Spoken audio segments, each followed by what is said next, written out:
I have proof you betrayed me. No. You paid someone to manufacture it. You cannot prove that. I already did. Your shell company paid for his... That document proves nothing. It proves who ordered everything. Daniel said you would never know. Greystone. Then who owns Greystone? I do. What was already mine. She had known since Tuesday that her husband planned to destroy her tonight. She knew about the photographs, the fabricated receipts, the private investigator he had paid to build a lie around her life. Daniel stood at the front of the ballroom with his mistress behind him, holding an envelope like a verdict. What none of them understood was that Elena Shaw-Holt had owned this company for 3 years. She was not walking into an ambush. She was ending one.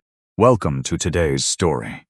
If you enjoy emotional drama and shocking twists, don't forget to like this video and subscribe for more unforgettable stories. And before we begin, let me know where you're watching from in the comments.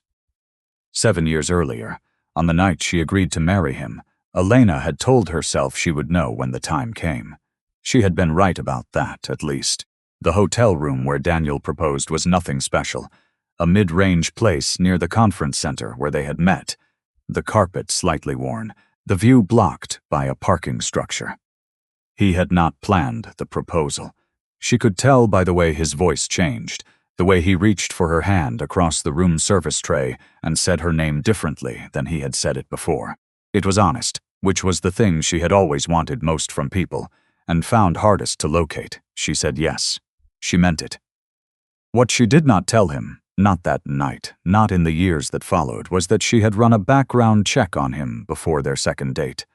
Not out of suspicion, out of habit. Her father had taught her that information was a form of care, and that caring properly meant knowing the ground you were standing on before you moved. The report on Daniel Holt was straightforward. 31 years old, son of Gerald Holt, founder of Holt Manufacturing, a mid-size industrial firm in its second decade. Gerald had died 18 months prior, leaving Daniel the company and a debt load the report estimated at $42 million. Daniel had a good academic record, a moderate professional reputation, and a pattern of calling his mother every Sunday evening that Elena found, without intending to, touching. He was also, by every available measure, holding his father's company together with his bare hands and what appeared to be sheer refusal to accept the obvious. She liked that about him. She liked that he showed up anyway. She also quietly noted the debt and said nothing. The first 3 years of the marriage were better than she had expected and worse than she had hoped. Good in the ways that mattered. He was present. He was curious about her. He had a dry sense of humor that surfaced without warning and made her laugh during dinner. Worse in the ways she had not anticipated. The smallness that came into his eyes sometimes when she said something that settled a problem he had been circling for a week. He would look at her for a moment too long, and she would see him calculating something she couldn't name, and then he would smile, and the moment would pass. She told herself it was nothing. She was good at telling herself things. She worked as a financial consultant, officially. The consulting firm was real. It billed clients, had a staff of 11, paid taxes, occupied 2 floors of a downtown building. It was also the outermost visible shell of a structure that extended downward through a series of holding entities, trust accounts, and subsidiary firms until it reached Greystone Capital Partners, which her father had built and she had inherited and rebuilt, and which currently held controlling interests in 23 companies across 4 states and managed just over $4 billion in private assets. None of that appeared in any public filing under her name. Her father had spent 40 years making sure of it, and she had spent the 9 years since his death maintaining what he built. She worked long hours. She traveled often. When Daniel asked about clients, she gave him answers that were technically accurate and deliberately incomplete. It was not deception, she told herself. It was caution. The people who knew about Greystone were people who had signed ironclad agreements and proven themselves over years. Marriage, even a good one, was not sufficient basis for that kind of trust. Not yet. She kept waiting for the right moment. The right moment did not come before the moment that came instead. 18 months ago, she had watched Daniel interview a new corporate attorney for the firm, a sharp, composed woman named Serena Vance who wore expensive shoes and asked questions that revealed she had done her research. Elena watched the interview from across the conference table and felt something she would not name for several more months, because naming it would have required her to act on it, and she was not yet ready to act. She was good at waiting. Her father had made sure of that too. Now she sat at the front table of the Meridian Grand Ballroom. 220 guests arranged around her, chandeliers throwing gold across the white tablecloths, and a slim leather folder resting under her right hand. Daniel was at the front of the room. He had been speaking for 11 minutes. She had been counting. She watched him hold up the envelope. She watched him look at her. She picked up her water glass and drank from it slowly, and she thought about her father, and she thought about the folder, and she waited for the exact right moment. Warren Shaw did not believe in announcements. He had built his first company, a small infrastructure firm in the mid-Atlantic, laying pipe and paving road on municipal contracts, without a single press release or ribbon-cutting ceremony. He simply started, and then he kept starting, and by the time anyone paid attention to what he was doing, he had been doing it for 15 years, and the thing he had built was too large to be easily seen from any one position. The money that matters, he told Elena when she was 12, sitting in the back seat of his unremarkable car on the way to an unremarkable office, is the money no one is counting. She did not understand it at 12. She understood it at 19, when a man at her father's firm tried to shortchange a subcontractor because he assumed her father was not watching. Her father said nothing. 2 months later, the man was gone, not fired dramatically, simply no longer there. The subcontractor, she found out years later, had received a check from an account she had never seen before for the full amount owed plus interest. Her father never mentioned it. He built the same way he moved through a room, without creating much disturbance, without needing the disturbance to confirm that he had been there.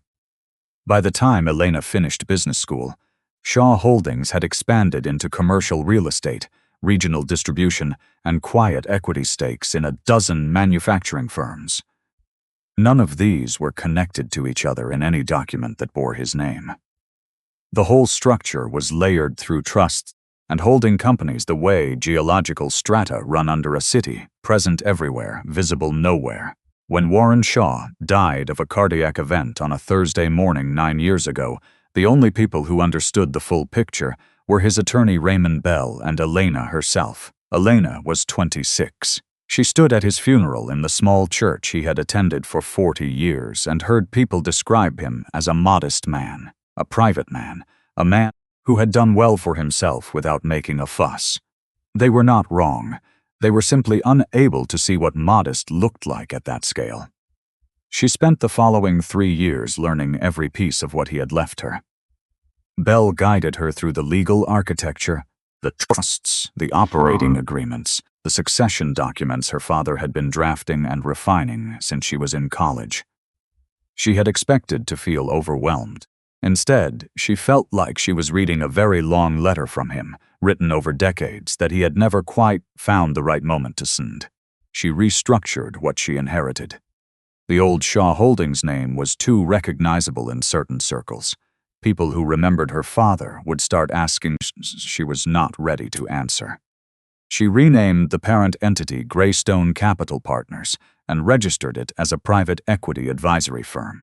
She hired a staff of 9, all of whom signed comprehensive non-disclosure agreements, and none of whom were aware of the full extent of what Greystone actually controlled. She moved the most sensitive assets further into the trust structure. She had Bell establish a new layer of holding entities in 3 states. When she was finished, Greystone Capital Partners appeared, to any external observer, to be a competent but unremarkable mid-size investment advisory firm with a modest client list. Its managing partner, Elena, listed under the consulting firm's name rather than Greystone's, gave no interviews and attended no industry conferences unless she had a specific reason to be in that room. She was good at it. She had been trained for it since she was 12.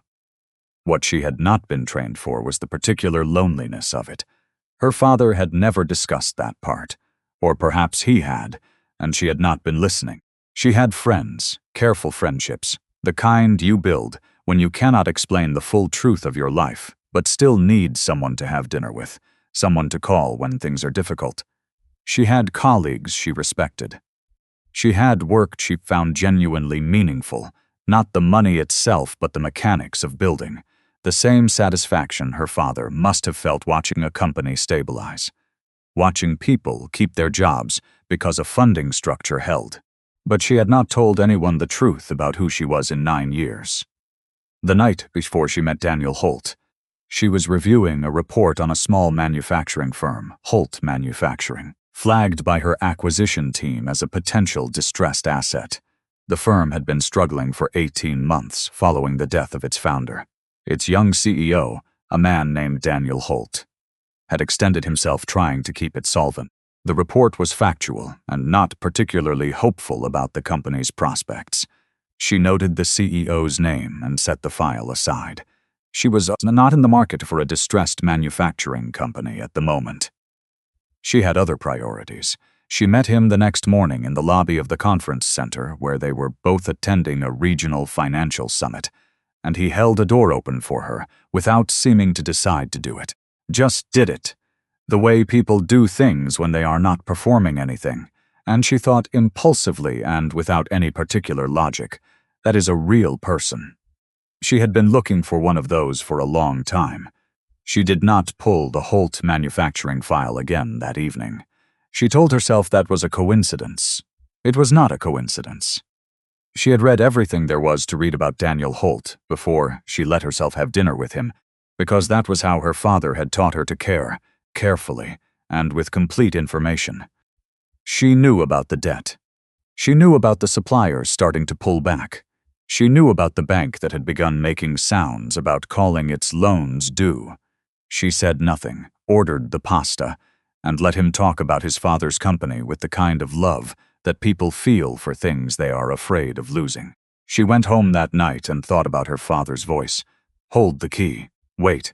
Let people show you who they are. She waited. The file on Holt Manufacturing sat in her desk drawer for the next 11 months. Through a year of dinners and phone calls, and one very honest conversation at 2 in the morning in her apartment where Daniel told her he was more afraid of failing Havard's name than of almost anything else. She listened, and she understood, and she said nothing about the drawer. She said yes when he proposed in the unremarkable hotel room with the blocked view. She meant every word of it. The file stayed in the drawer. The company's situation continued to deteriorate.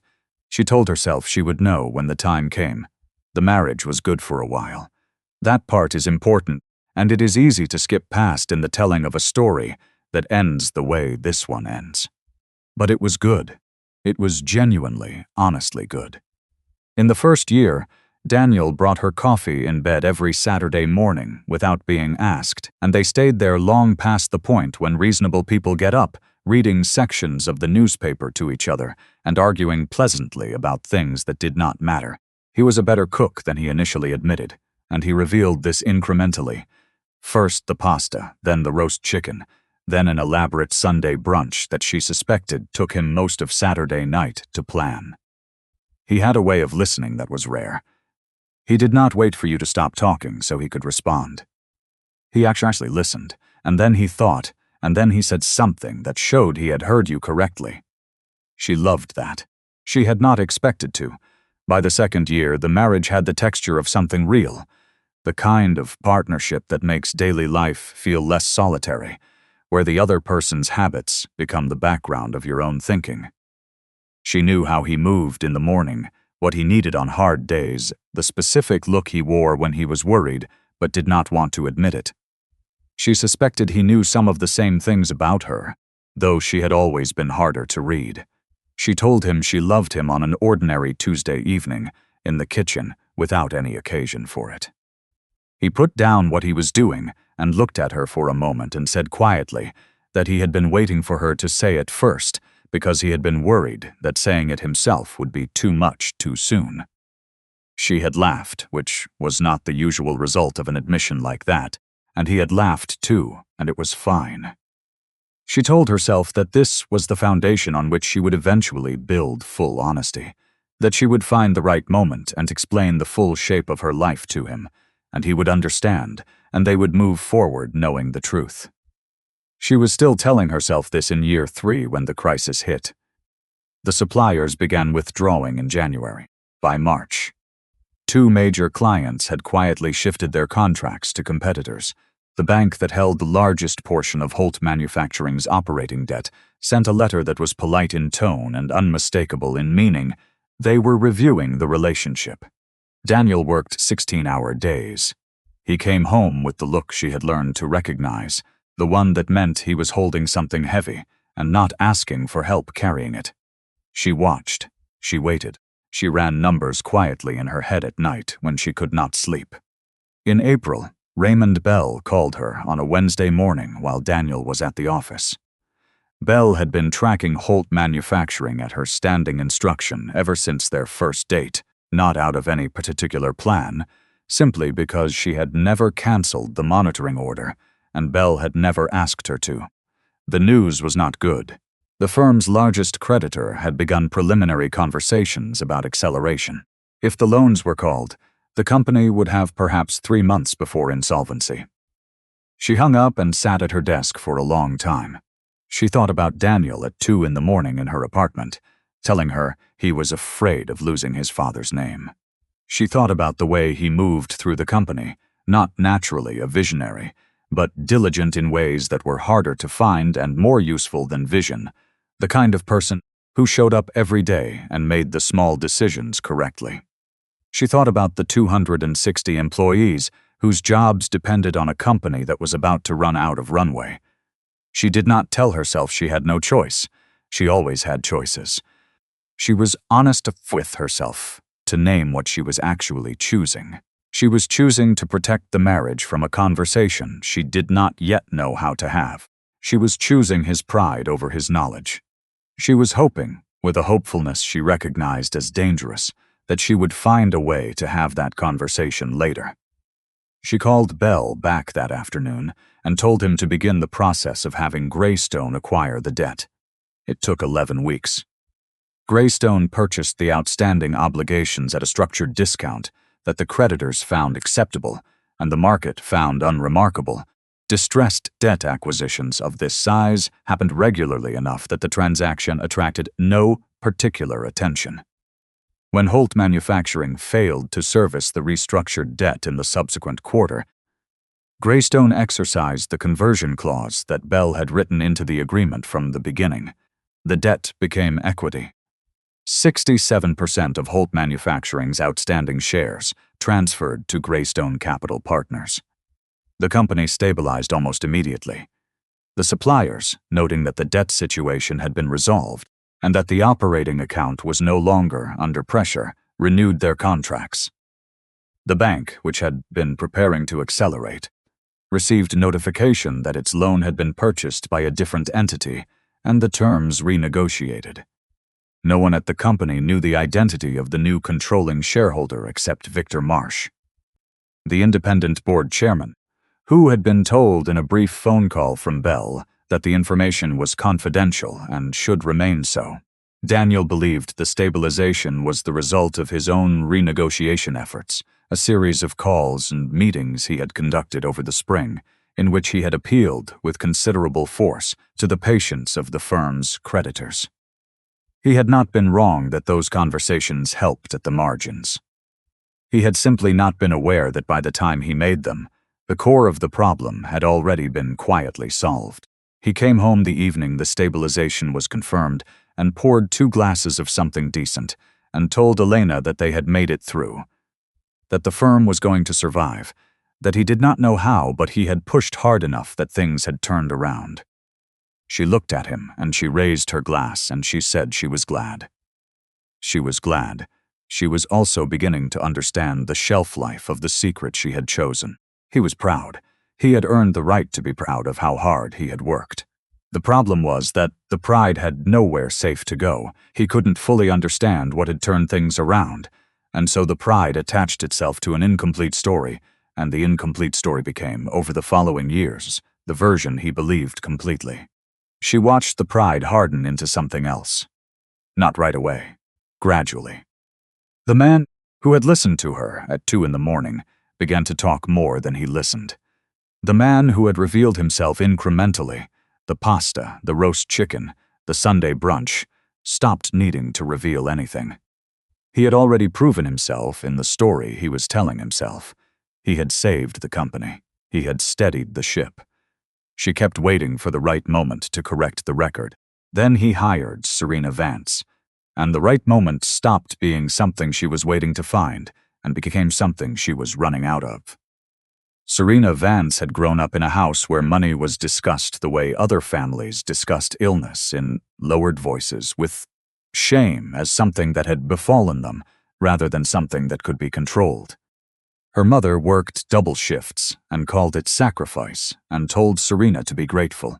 Serena was grateful, and she was also, from a very young age, certain that gratitude was not the same as acceptance. She had paid for law school herself. She had clerked for 3 years under a senior partner who had not once acknowledged that half the ideas in his briefs were hers.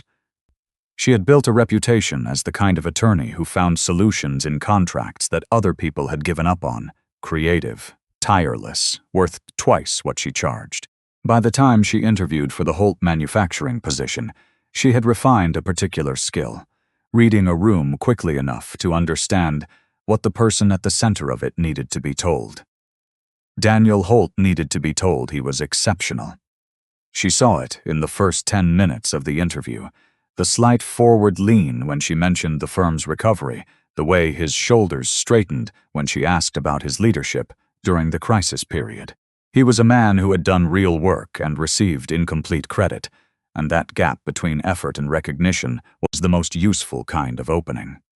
She did not plan the affair in advance. That would be giving the thing more architecture than it had. What she planned was to be indispensable, and the affair was what indispensability looked like in that particular context with that particular man. It began 6 months after she joined the firm, on a Tuesday evening, after a closing dinner for a contracts deal she had saved with a last-minute restructure. There was wine. There was a moment in the hotel bar, after the clients had gone, where Daniel looked at her in a way that told her the question's trub was already settled, just waiting for someone to say it aloud. She said it, because she always preferred to be the person who moved first. She was not in love with him. She was precise enough about her own interior life to know the difference between love and a calculation that felt warmer than most. Daniel told himself a different story. He told himself that Serena understood him in ways Elena had stopped trying to. He told himself that Elena was distant, always in her office, always on a call she did not explain, always composed in a way that felt more like indifference than peace. He had translated Elena's privacy into evidence of absence. It was easier than asking himself what he had stopped giving her. The plan was Serena's, though Daniel would not have admitted that. It came together over 3 evenings in early spring, at her apartment, after sufficient wine that he could believe the ideas were arriving organically, rather than being handed to him. "She's going to take half," Serena said. "Whatever you think you've built, she'll be entitled to half in the divorce. And with the way her finances work, she might be hiding assets that your attorney won't be able to find in time." Daniel frowned. "You think she's hiding something? I think a woman who never asks for anything, never shows you her accounts, and travels for a job she won't explain in detail, is doing something with money you don't know about. Whether that's hiding it or it's just organizational compulsion, I can't tell. Either way, you need the upper hand going in. The upper hand. You need to be the wronged party. Not just in principle, on paper. In a way that the court and your partners and your family can all see clearly." He understood what she was suggesting before she finished saying it. The understanding arrived ahead of the words, which was how he would later claim he had somehow participated in the decision voluntarily. They hired Marcus Webb through a single-member LLC that Serena established for a different purpose 6 months earlier, an entity clean enough that its connection to her would take serious legal pressure to uncover. Webb was experienced and clinical. He met with them once, asked questions with the affect of someone scheduling a dental appointment, and presented a rate structure that was precise enough to convey that he had done this many times. "I need 3 months to build something that holds up," he said. 3 months, Daniel agreed.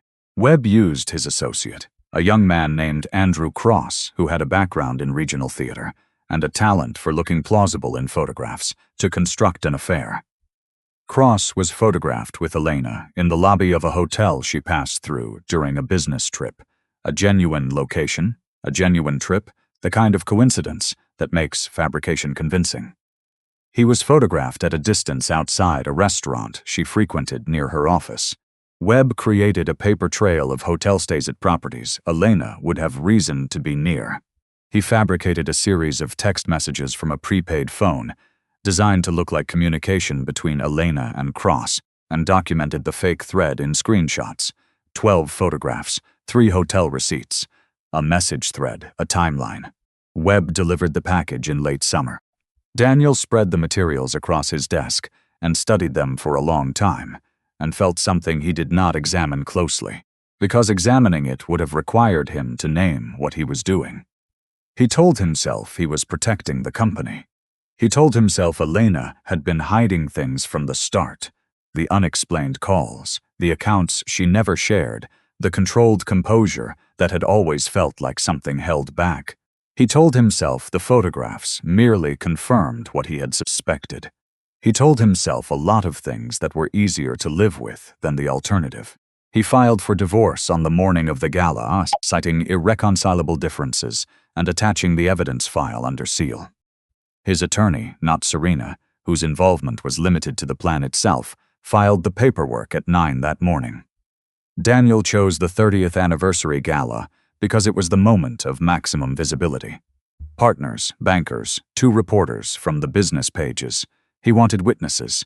He wanted the version of events that would follow him out of the marriage to be the version that had been confirmed in public, in front of everyone, before Elena had time to construct a counter-narrative.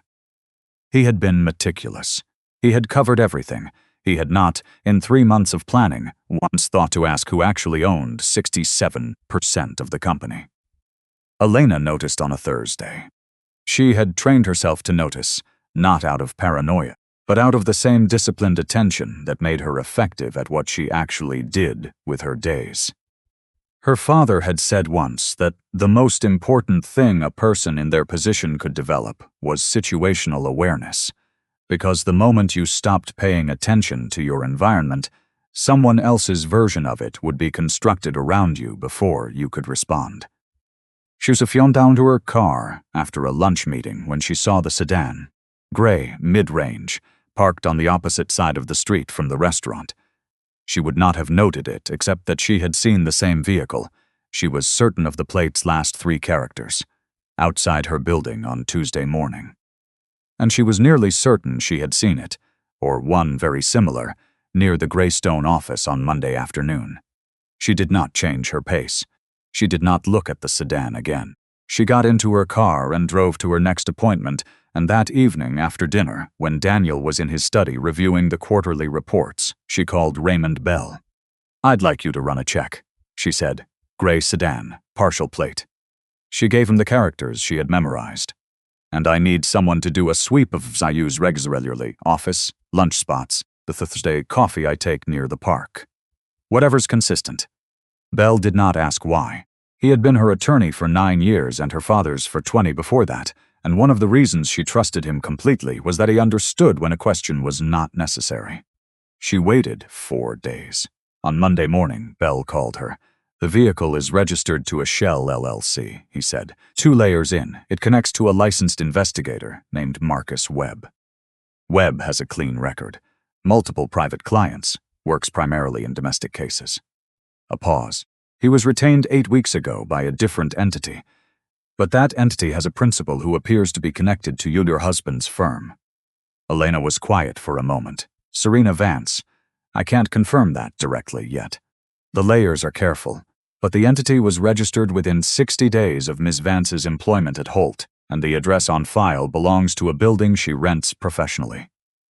"Get me what you can confirm," Elena said. and pull everything Webb has done in the last 90 days. Everything visible, locations, communications, anything that creates a pattern. It took Bell 3 more days. When he had the picture assembled, he arranged a meeting at his office on a Wednesday afternoon. She sat across from him at the table, where her father had signed documents for 40 years, and Bell spread out what his team had found, and she looked at it without speaking for a long time. The photographs were technically competent. Marcus Webb knew his craft. The images of Elena near hotels, near restaurants, with a man she had never spoken to, they looked, at a glance, like exactly what they were constructed to appear. The hotel receipts were clean. The text thread which Bell's contact had obtained through channels he did not detail was internally consistent.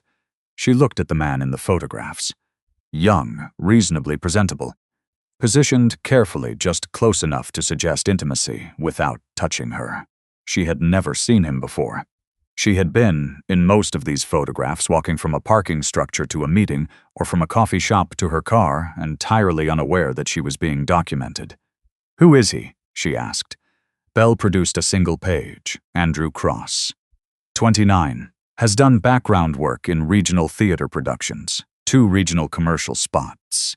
He appears to do occasional work of this nature, appearing in fabricated documentation for legal purposes. There's a talent agency that places him, but the bookings are cash transactions and off the books. She looked at the photograph again, a man she had never met, whose presence in these images was being used to reconstruct her life into something unrecognizable. She thought about Daniel studying these images at his desk. She thought about the calculation that had produced them, not impulsive, not emotional, but planned over months, executed carefully, designed to give him control over the story of the marriage's end. She was not surprised.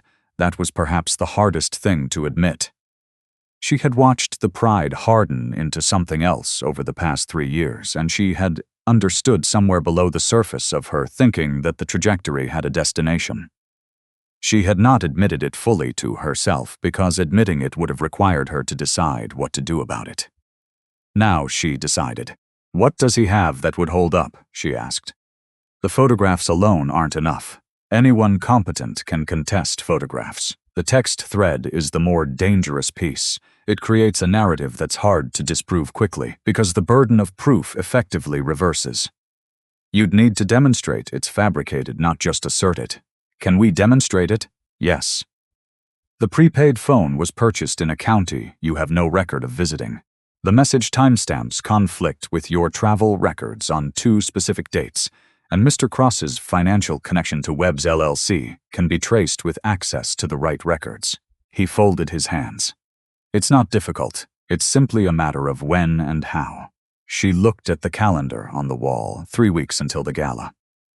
"I don't want to present this to Daniel privately," she said.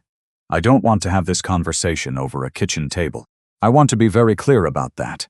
Bell waited. He chose to do this publicly. He chose witnesses. He chose the firm's anniversary as his stage. She looked at Bell steadily. "I want the same stage. I want everyone he invited to see the answer." Bell held her gaze for a moment. "That includes the ownership documents. All of it. The PI fraud and the ownership documents. Both." A silence stretched between them, and in it, she felt the weight of what she was agreeing to. Once the ownership documents were public, Greystone was public. Her father's carefully constructed invisibility, the thing he had built and maintained for 40 years, the thing she had maintained for 9 more. It would be gone by end of that evening. There would be no taking it back. She would never again be the person who moved through a room without being seen. She thought about her father's voice. "Hold the key. Wait. When the time is right, the door opens for you and nobody else." "It's time," she said. She picked up her bag and stood.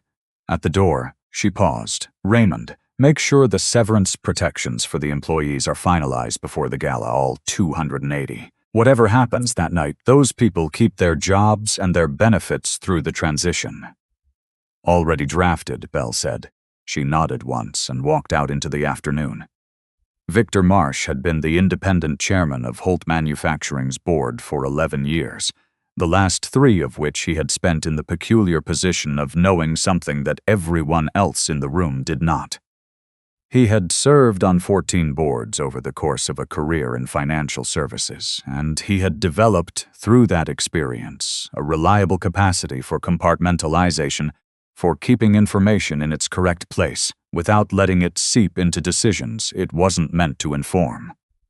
When Bell had called him 3 years ago and explained, in the dry professional register of a man who specialized in discretion, that Greystone Capital Partners had acquired a controlling stake in Holt Manufacturing, and that the sole principal of Greystone was Elena Shaw-Holt, Victor had sat with the information for a moment and then said, "And she wants the arrangement maintained." "She does," Bell said. "She believes Daniel doesn't know. He doesn't know." Victor had accepted this.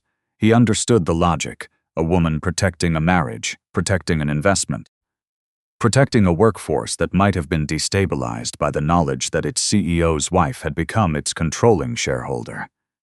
He had watched Daniel over the subsequent 3 years and had noted, privately, that Daniel was a competent operational manager who had developed an increasingly inaccurate understanding of why the company was succeeding.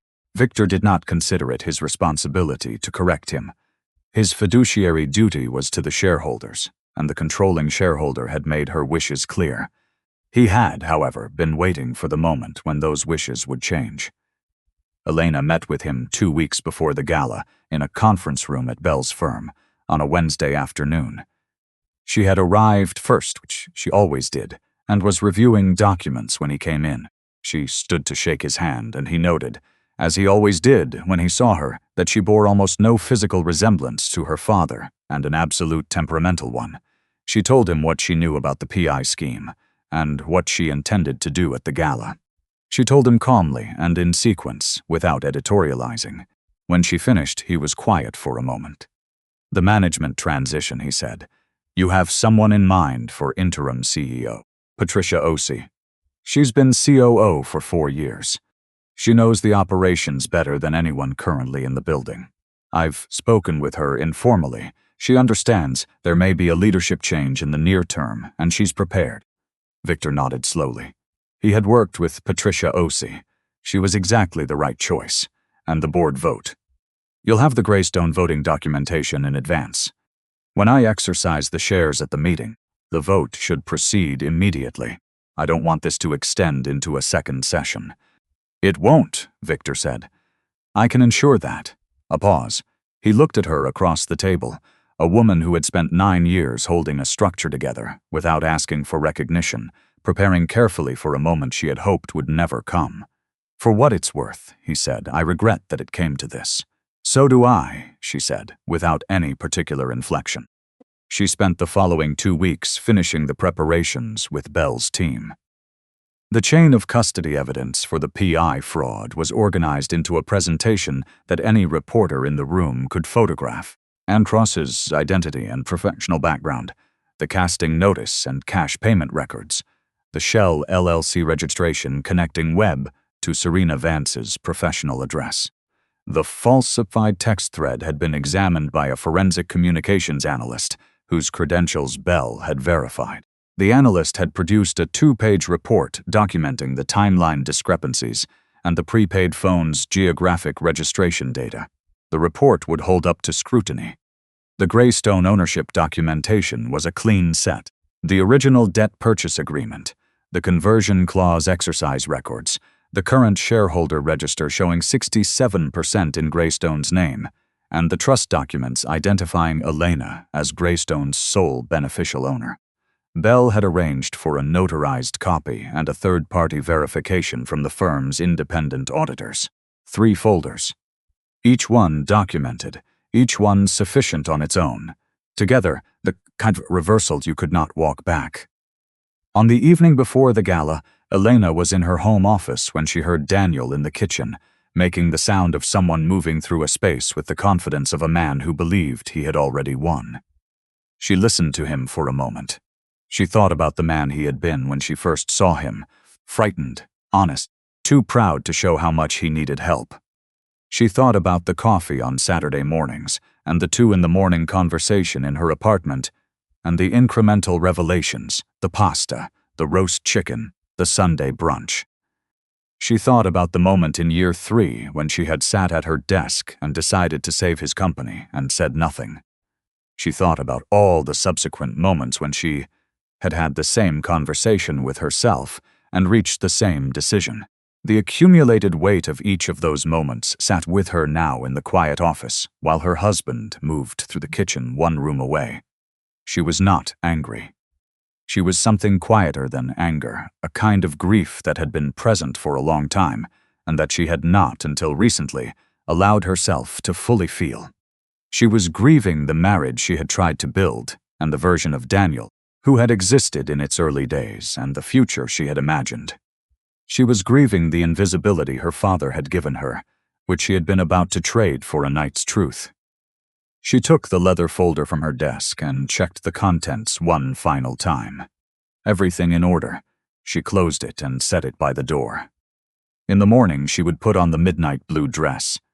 She would carry the folder to the ballroom. She would sit at the front table and wait for the exact right moment. She had been waiting for years. One more night was nothing. Her phone showed a message from Belle at 11:45. The divorce filing had been confirmed received. Daniel had filed that morning. The legal machinery was in motion. She read the message. She put the phone face down on the desk. She sat for another minute in the quiet. Then she went to bed and slept better than she had in months. The Meridian Grand Ballroom was the kind of room that rewarded effort. The chandeliers were original, early 20th century, maintained with the kind of obsessive care that only makes sense for things that cannot be replaced. And they threw light down at an angle that made even bad decisions look momentarily beautiful. The hotel had been a fixture of the city's professional and social calendar for 80 years. Events held here were photographed for the business pages and remembered in the way that rooms of consequence get remembered, not for what was said so much as for the shape of the evening. Holt Manufacturing had rented the main room for the 30th anniversary gala. The firm's logo, rendered in brushed steel, hung at the room's entrance. Round tables for 20 filled the floor, centered with arrangements that someone had clearly put thought into. The bar was open, the string quartet was playing something understated in the far corner, and by 7 o'clock, 220 guests had assembled and were doing what people do at events like this, trading pleasantries with the people they trusted and gathering information from the people they didn't. Daniel arrived at 6:15 with Serena Vance, whom the evening's program listed simply as a guest. She wore something dark and structured. He wore the expression of a man who had rehearsed his evening. He moved through the early arrivals with the heightened attention of someone performing confidence, pressing palms, making eye contact a beat longer than necessary, ensuring that the people whose opinions would matter in the morning had seen him first before anything else happened. He had put the folder in his inside jacket pocket. He touched it twice before 7 o'clock. He told himself this was not nervousness. It was not nervousness. Serena stayed close but not attached. She understood the staging. She greeted the people she knew from the firm's legal work with professional warmth and said nothing that would look unusual in retrospect. She had thought carefully about retrospect. Victor Marsh arrived at 6:45 alone and found a position near the windows where he could see the full room. He accepted a drink from a passing server and held it without sipping, and watched the evening arrange itself. He had been at events like this before. Not this specific kind of event, but events where the shape of the room and the positions of the people in it told you everything you needed to know about what was coming. He watched Daniel and noted the jacket pocket. He watched the entrance. At 7:20, the room's ambient noise shifted, not dramatically, but in the way that a current shifts under still water. Elena had arrived. She came in from the main entrance, alone, 3 minutes after the doors had been formally opened to seated dinner. She was wearing a dress that was quiet in color and very precise in everything else. She carried the slim leather folder under her left arm and nothing else. She did not scan the room. She walked to the seating chart near the entrance, noted her table assignment, and moved toward the front of the room with the unhurried certainty of someone who had decided where they were going before they arrived.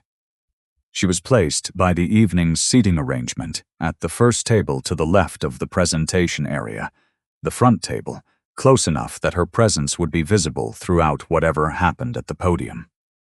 Someone, presumably Daniel, had made sure of that. She sat down. She placed the folder on the table in front of her. She accepted water and declined wine and looked around the room with the calm attention of someone who is observing rather than participating. She saw Victor Marsh across the room and caught his eye. The smallest nod, received, returned. She saw Serena Vance near the center of the room, positioned with precision, and she understood the staging the way she always understood staging, by recognizing what the person constructing it needed the audience to see. Then she saw Andrew Cross. He was seated 3 tables toward the back of the room, between 2 guests who appeared to know each other well. He was in a dark suit. He had the look of someone who was trying very hard to appear comfortable. His eyes were on the tablecloth. He had not looked up since Elena sat down. She had known he would be here. Webb had mentioned in the materials. Bell obtained that Cross would be present as a live witness, available to corroborate the photographs in person if necessary. She had expected this. She had also expected that seeing him in the room would make her feel something specific. Anger, perhaps, or the cold clarity of injustice. What she felt instead was a kind of exhausted patience. A man she had never spoken to, in a suit he had probably rented, sitting 3 tables back and staring at the tablecloth, because he could not bring himself to look at the woman he had helped construct a lie about. She felt, in some peripheral way, almost sorry for him. He was the smallest part of this machinery, and the machinery had been set in motion by people who had offered him enough money to make the calculation easy. She looked away from him and opened the menu and read it without taking anything in. The dinner proceeded through its sequences: the first course, the wine service, the brief remarks from a partner who outlined the evening's program, the tribute video that played on a screen above the presentation area. 30 years of Holt manufacturing. Photographs of the original building. Gerald Holt's on an archived recording, measured and direct, the voice of a man who had not been given things, but had made them. Elena watched the screen. She thought about Gerald Holt, whom she had never met, who had built something real with decades of work, who had died and left it to a son who had tried and partially succeeded, and then made choices that his father would not have recognized. She thought about her own father and the recording she had never made of his voice, the particular way he spoke when he was certain about something, the sound that meant he was done considering alternatives and had reached a decision. She thought about the folder on the table in front of her. The tribute video ended. The applause moved through the room and faded. Daniel stood at the front. He tapped his glass. She thought, here we go. Daniel's voice was practiced and warm. He began with the company's history, his father's founding of the firm in a rented space with 3 employees and a set of hand-me-down machines, the early contracts, the slow accumulation of clients and reputation. He spoke about Gerald Holt the way a man speaks about a father he is performing grief for, correctly but at a slight remove, the emotion present but curated. The room was attentive. These were people who had attended enough industry events to recognize competent speechmaking, and Daniel was giving them that. He thanked partners and colleagues by name. He acknowledged the firm's difficult period 3 years prior with a gesture toward his own leadership that was not technically a lie. He had worked hard, the operational decisions had been his, and that landed with the room as authentically modest. Elena watched him from the front table. She did not look at Serena Vance. She looked at Daniel, and she let herself see him clearly, without hope or anger or the softness she had been carrying for years. She saw a man who was good at the surface of things and had stopped caring about what was underneath. 30 years is a milestone that deserves honesty, he said. His voice shifted, dropping slightly, taking on the gravity of a man about to say something difficult. The room registered the shift and drew in collectively. Here it was. She had known it would come in this form. The turn from warmth to solemnity, the pivot from celebration to revelation. She had studied him long enough to recognize his rhetorical architecture. There's something I need to address tonight, because this room includes everyone who matters most to the future of this firm, and those people deserve to know the full truth of what I'm managing." He reached and his hand move. Hugh watched him produce the envelope, an actual envelope, seized, held up in the light the way you hold something up when you want it to be seen clearly. "Some of you may have heard that my marriage is ending. I won't pretend otherwise. What I owe this community, this firm's community, is full transparency about why." A silence moved through the room. Not a complete silence. There was the sound of the string quartet, which had stopped playing but had left one note in the air, and the muted sounds of people who were not quite sure whether to set down their glasses or hold on to them. Daniel opened the envelope. He produced the photographs, 8 by 10s, printed cleanly, placed on the table in front of him where they could be seen by the people immediately around him and described for everyone else. "These were taken over a period of 3 months, he said.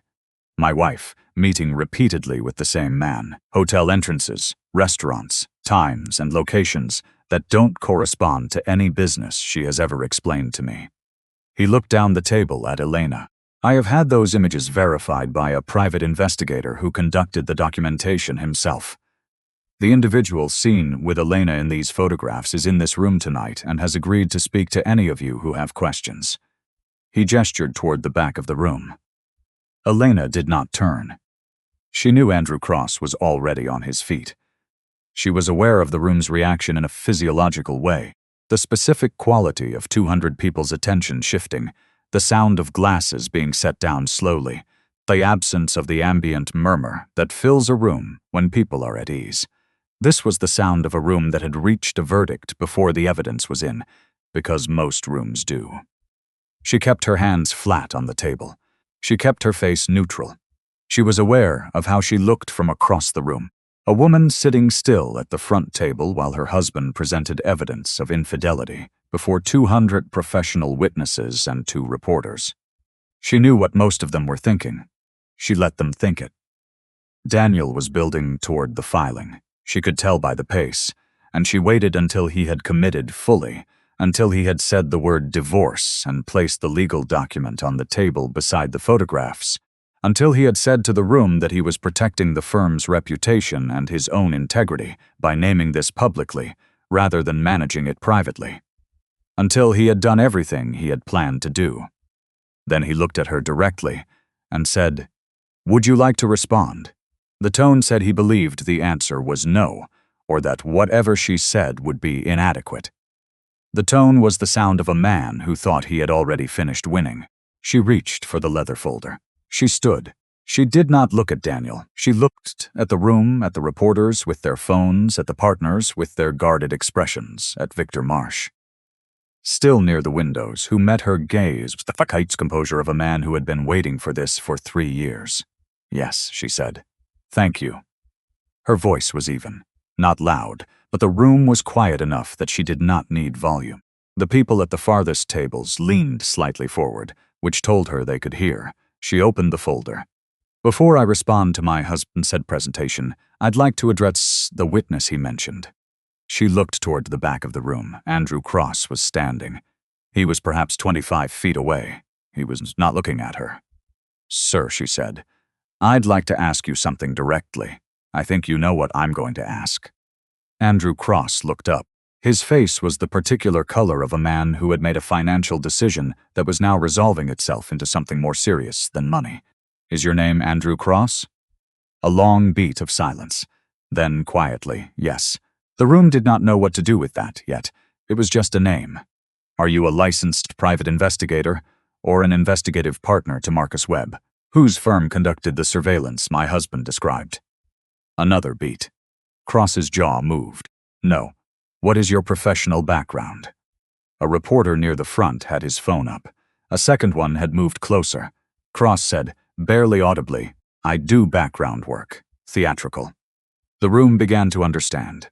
Daniel's expression had changed. It was not yet the full collapse that would come in stages, but something had gone wrong in the framing of the evening, and he could feel it without yet being able to identify where. Elena reached into the folder and produced the first set of documents. She placed them on the table. Andrew Cross's theatrical credits, the agency invoice for a corporate engagement paid in cash to the agency's account from an LLC she had already had Bell identify, the timeline of payments that aligned precisely with Zeb's operational period. The man my husband presented as a witness tonight was hired to appear in these photographs, she said. He is an actor. He and I have never spoken. The photographs are fabricated. The hotel records are fabricated. The text documentation was created on a prepaid device, purchased in a county I have no record of visiting, and the timestamps on the messages conflict with my travel records on 2 documented dates. She placed the forensic analyst's report on the table. That's not my conclusion. That's from an independent analyst. She looked up at the room. The private investigator who conducted this fabrication was retained by a Shell LLC registered to the professional address of Serena Vance. She placed that document on the table as well. The silence in the room was a different quality now. It was no longer the silence of a crowd waiting for the other side to speak. It was the silence of people recalibrating. Daniel had stopped moving. Serena Vance had not moved at all. She was very still, in the particular way that very controlled people become still when everything is going wrong.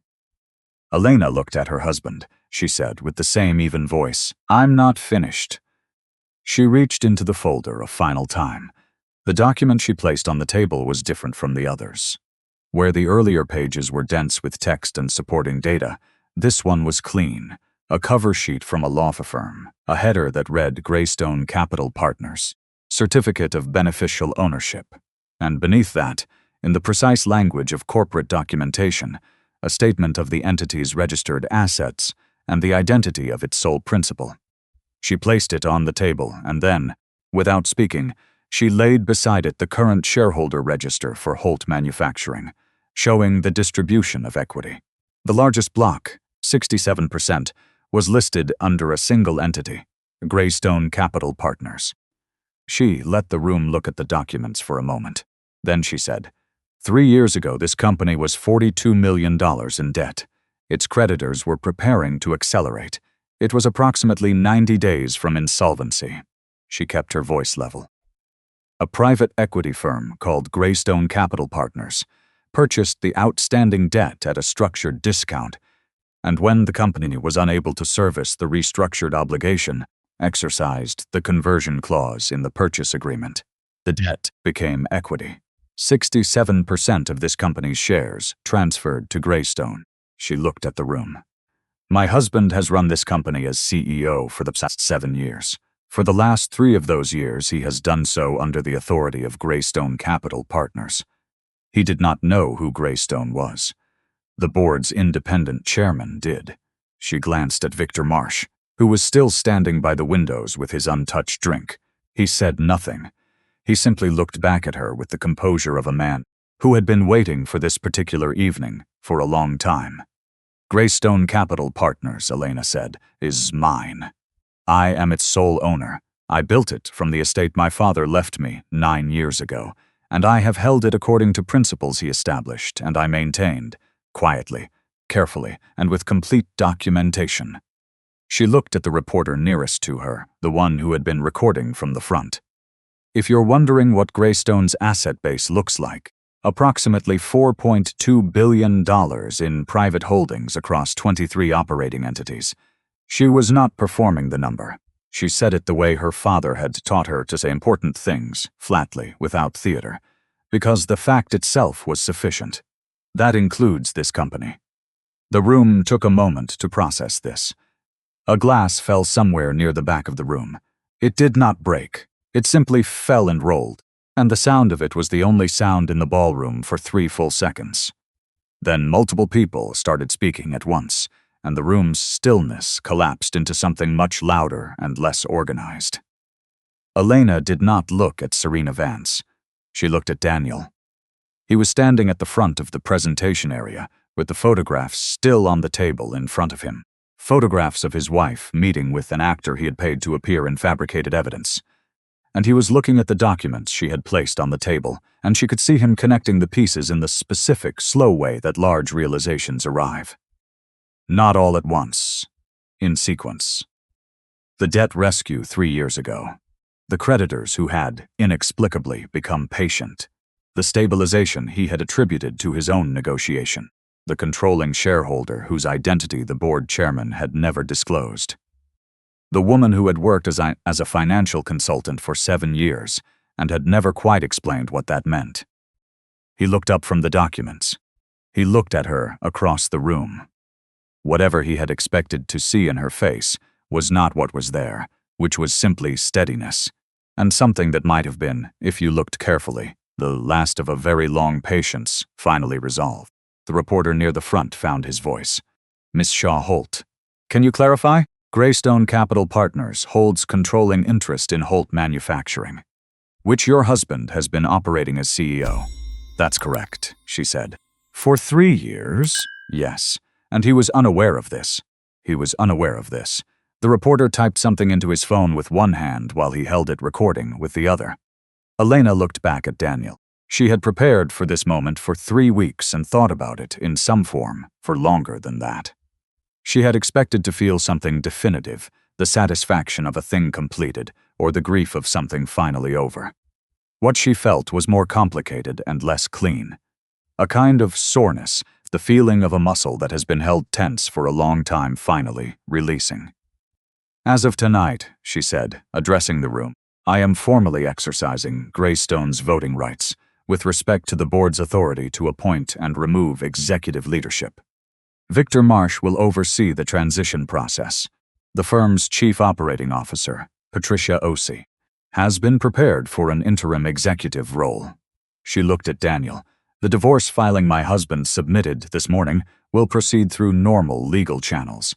I won't be contesting the grounds. She did not need to. There were no grounds that remained. She picked up the folder. She looked at the room one more time, at the partners and bankers and reporters and the guests, who would all be calling each other tonight and retelling this in versions that captured only some of what had actually happened. She looked at Serena Vance, who had not moved and had not spoken, and whose expression had not changed, which was itself a performance, and which told Elena everything she needed to know about the kind of person Serena was and the kind of consequences she would eventually face. Then she looked at Daniel, just once more. He said her name, just her name, the way he had said it on the first morning of their marriage in the kitchen, before the day began. The tone of it was the tone of a person who has understood too late that they held something valuable and set it down carelessly. She looked at him for a moment. You don't get to say it like that anymore, she told him. And she picked up the folder and walked toward the tall doors at the back of the ballroom. She did not look back. She did not need to. She could hear the room behind her, the conversations beginning to break open, the reporters moving, someone calling for Victor Marsh.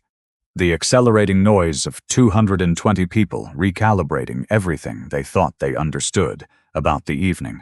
She pushed the door open and stepped into the corridor beyond, and the noise of the ballroom dropped behind the closing door, and there was the quiet of a carpeted hallway in a hotel that had stood for 80 years and had seen most of what human beings do to each other at close range. She stood in the quiet for a moment. Her hands were steady. She thought, it's done.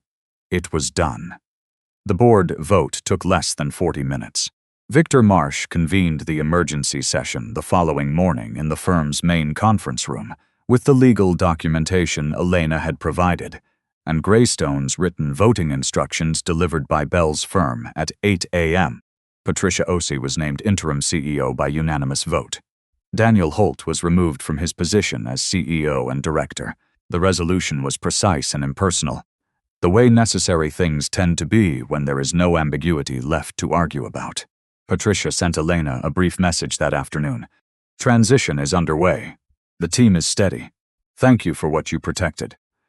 Elena read the message and thought about the 280 people who had come to work that morning not knowing that the night before the company's entire leadership structure had shifted. They had come in and started their shifts and done their work. The company would continue. That had always been the priority, and the priority had held. Daniel moved out of the house on a Friday. In a rental truck he drove himself, with 2 friends from college who had not yet heard the full story. He took what was his, the furniture he had brought to the marriage, the kitchen equipment he had assembled over years. He left the rest. Elena stood in the kitchen while they loaded and looked at the counter where he had once revealed, incrementally, that he was a better cook than he had claimed, and she allowed herself to feel the specific weight of that memory before she put it where it belonged and moved on. The divorce proceeded with the particular efficiency of a proceeding where one party has no leverage left to exercise. Bell managed Elena's representation with the same dry precision he brought to everything. The settlement reflected the marriage's actual asset division, which was complicated almost entirely on Elena's side and simple on Daniel's. He kept his personal accounts and the apartment he rented.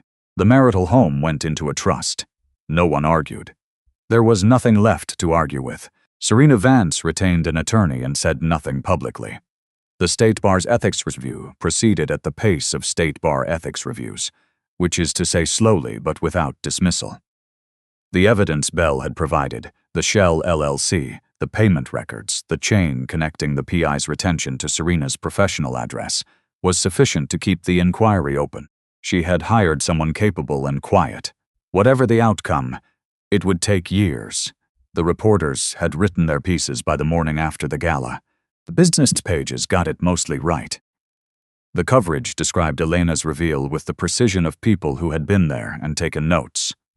It discussed Daniel's presentation of fabricated evidence and its immediate public dismantling.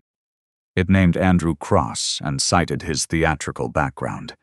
It referenced Serena Vance without stating conclusions that hadn't been established. The story spread in the way that stories do when they combine money and marriage and something that feels like justice. Elena declined all requests for comment. Bell issued a brief statement on her behalf, confirming the facts and nothing else. She read the coverage once, noted what was accurate and what was simplified, and did not look at it again. She was tired in a way she had not anticipated, not from the gala itself, but from the weeks before it and the years before those. The exhaustion of long patience finally released. She slept more than she had in years. She gave one interview, 3 weeks after the gala, to a journalist who had covered her father's industry for 30 years and who had, Elena believed, a genuine interest in understanding rather than dramatizing. She spoke for 90 minutes and said, clearly and completely, the things that were accurate and true.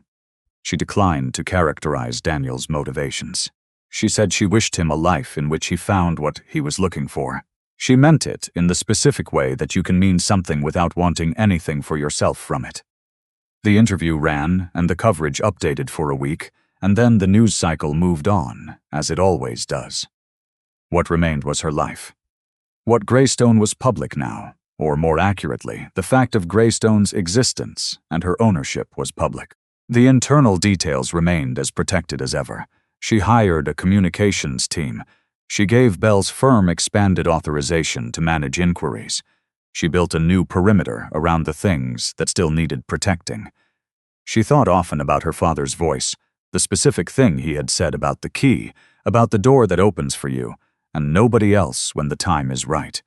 She had held the key. She had waited. The door had opened, and the opening had cost her something real. The life she had built in the spaces where no one was watching was gone. The privacy her father had spent decades constructing, the freedom of being no one's target, the ability to walk into a room without being recognized, she had traded all of it for one evening's truth. She did not regret it. The truth had been necessary, but she mourned what she had exchanged for it, which had been worth more than people who never had it could understand. 6 weeks after the gala, she drove the 2 hours south to the building her father had first rented 40 years ago. It stood on a corner that the neighborhood had outgrown and not yet reclaimed. A small commercial block, modest and serviceable, the kind of place that exists in cities everywhere without being particularly noticed. The building had been in a trust for years. She had never done anything with it. She stood in front of it in the late afternoon light for a while. She thought about what her father had built here, starting with a leaking roof and borrowed equipment, starting with work that no one was watching or counting or recording. She thought about the version of herself who had spent 9 years building something similarly quiet, and what it had cost her and what it had made her. She had won what she needed to win. She was still deciding what to do with the winning. She had the key to the building in her pocket, an actual key, the original, that she had kept in a drawer since she was first given it. She unlocked the door. She went inside. It smelled like a place that had been empty for a long time, but had once been full of work and ordinary daily life.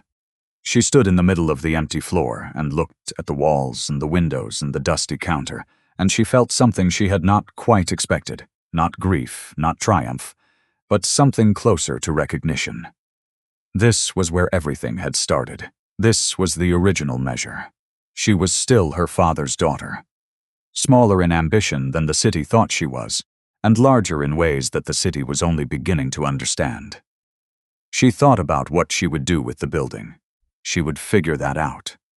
She had time now, and a clearer view of the ground beneath her feet, and a very precise understanding of what she was willing to carry and what she was not. She stood in the quiet of the empty room and felt the weight of the key in her hand. If you've stayed with this story to the end, I'd like to hear what you think. Was there a moment where you would have done things differently? Leave it in the comments, and if you want more stories like this one, you know where to find them.